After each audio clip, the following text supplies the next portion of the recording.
જય શ્રી સ્વામિનારાયણ. ભક્ત ચિંતામણીમાં નિષ્કુળાનંદ સ્વામીએ પોતાની કલમથી જે હરિભક્તનું નામ લખ્યું છે એવા તાવી ગામના જેઠીજી, જેમનું બીજું નામ જ્યેષ્ઠ જીતજી તરીકે પણ ઓળખાય છે, એવા ભક્તોનું આજે આખ્યાન સાંભળ્યું છે. તે કેવા નિષ્ઠાવાન અને શૂરવીર હતા. અને બીજું, સત્સંગી ભૂષણ ગ્રંથ સાંભળવાથી કેવી શાંતિ થાય છે તે પણ આપણે સાંભળીશું. તો આવો સાંભળીએ જેઠીજીનું જીવન આખ્યાન.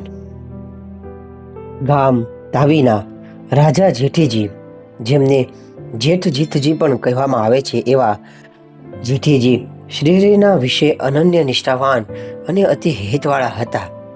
એમના ભાઈ અદાભાઈ અને અખોભાઈ એવા જ હિતવાળા હતા. સંસારમાં રહ્યા છતાં જળકમળ રહીને શ્રીહરિનું ભજન કરતા હતા. જે કોઈ હરિભક્તને પીડે કે સત્સંગનું ઘસાતું બોલે તો તેઓ દંડ કરતા. આમ તેઓ સત્સંગનો નિડરપણે ચોખ્ખો પક્ષ રાખતા હતા. એક વખતનો પ્રસંગ આપણે સાંભળીએ. તે રાજા પોતાના દરબારગઢમાં ડાયરો ભરીને બેઠા હતા. એ વખતે કોઈએ સમાચાર દીધા કે ગામના ચોરે કોઈ કાબરિયો બાવો અન્ન, ધન અને વસ્ત્ર મેળવવાની લાલસાએ એમનો શિષ્ય સાથે આવ્યો છે અને ઘોડે ચડીને ભગવાન શ્રી સ્વામિનારાયણનો વેશ કાઢીને ભોળા લોકોને ઠગે છે. એમના શિષ્યો એના ગુણગાન ગાય છે અને ગામના ભોળા લોકોને ભરમાવીને પૂજા કરાવીને ધન પડાવે છે. આમ સમાચાર મળતા જ જેઠીજી તો ઉકળી ઉઠ્યા. પોતે તો ખુલ્લી તલવારે દોડી ગયા. એ કાબરિયા બાવાને ઘોડેથી હેઠો ઉતારીને ધમધમાવ્યો. બાવો તો હિપતાઈ ગયો અને માફી માગીને ગામ મેલીને ભાગી ગયો. આમ તેઓ અતિ શૂરવીરપણે સત્સંગનો પક્ષ રાખતા હતા. રાજા હોવા છતાં પણ ભગવાનનો પક્ષ ખૂબ બખૂબી નિભાવ્યો હતો.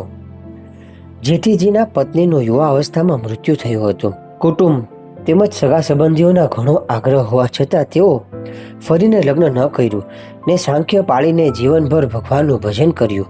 શ્રીહરિ સંતો સાથે જ્યારે આ વિસ્તારમાં વિચરણમાં પધારે ત્યારે તેઓ અતિ નિર્માનીપણે શ્રીહરિને છત્ર ધારણ કરીને સાથે ચાલતા.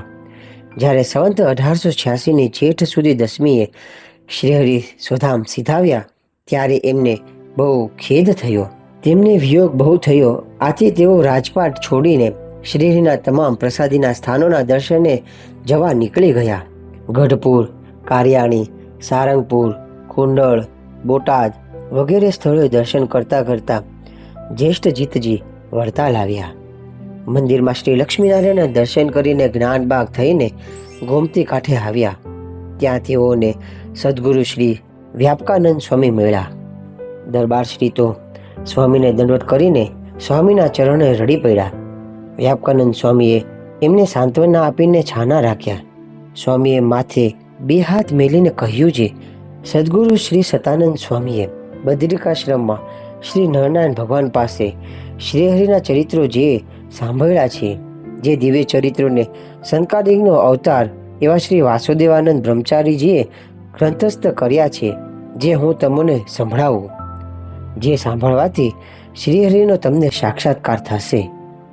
આમ કહીને સદગુરુ વ્યાપકાનંદ સ્વામીએ ગોમતી તળાવને કિનારે તેમને સત્સંગી ભૂષણ ગ્રંથની કથા સંભળાવી. શ્રીહરિના પાવન દિવ્ય ચરિત્રોને સાંભળ્યા ત્યારે એમને પરમ શાંતિ થઈ. સદગુરુ શ્રી નિષ્કુળાનંદ સ્વામીએ શ્રી ભક્ત ચિંતામણીના પ્રકરણ 117ની 60-61મી પંક્તિમાં તાવીના ભક્તજનો સાથે જ્યેષ્ઠજીતજીને ચિંતવંતા લખ્યા છે. ભક્ત શેઠ ભીમો મોતી નામ એહાદી જન શિયાણી ગામ જેઠીજી અદોજી અખો ભાઈ પૂંજો ભીમજી ભક્ત કહેવાઈ ભારાજી આદિ ક્ષત્રિ ભણી જે કેશુબા હરિજન ગણી જે કલો ભાગો જીવો વીરો નામ કોળી ભક્ત એ રહેતા વિગામ. આવી રીતે ભક્ત ચિંતામણીમાં આ ત્રણેય ભાઈઓના નામ આવે છે, જે તાવી ગામમાં ભગવાનની નિષ્ઠા અને શૂરવીરપણું રાખીને ભજન કરતા હતા. આપણે પણ આ પ્રસંગને યાદ રાખીને એવા શૂરવીર અને નિષ્ઠાવાન થવું. જય શ્રી સ્વામિનારાયણ.